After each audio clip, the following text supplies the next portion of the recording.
Messieurs, dames, bonjour. Voici les titres qui ont marqué la semaine.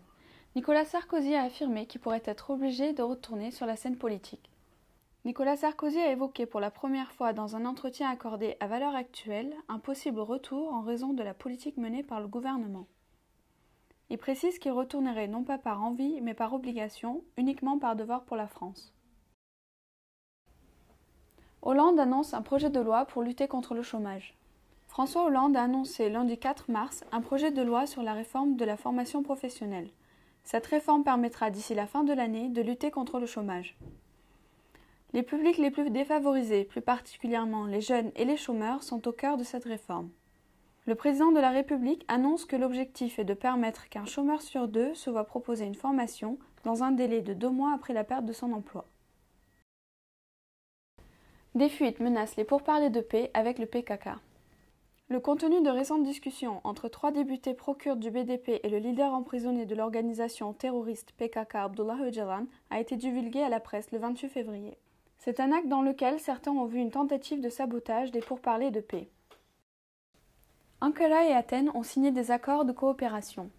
La Turquie et la Grèce ont signé lundi à Istanbul, à l'occasion d'une visite du Premier ministre grec Antonis Samaras, plusieurs accords de coopération dans divers secteurs. Ils ont également souligné la nécessité de résoudre leurs différends politiques par voie de dialogue. Les 2 chefs de gouvernement ont assisté à la cérémonie de signature de 25 accords de coopération bilatéraux en matière de tourisme, de technologie, de santé, de transport maritime, d'agriculture, d'immigration et de culture. Le chef d'État vénézuélien Hugo Chavez est décédé mardi après 14 ans de règne des suites d'un cancer. Une semaine de deuil a été annoncée et des élections anticipées seront organisées d'ici 30 jours. Élu pour son premier mandat en 1998, Hugo Chavez avait fait approuver par référendum une nouvelle constitution qui a donné naissance à la République bolivarienne du Venezuela. Hugo Chavez était considéré comme le fils spirituel de Fidel Castro.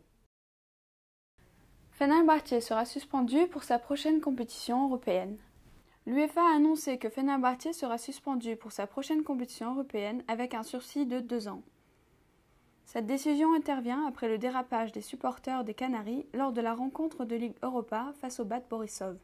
Fenerbahçe, qui était sanctionné dans ce match en raison de l'attitude de ses supporters, avait dû jouer la rencontre à huis clos. Des supporters en dehors du stade avaient quand même réussi à lancer des fumigènes sur le terrain, interrompant momentanément la rencontre. Merci de nous avoir suivis et rendez-vous la semaine prochaine.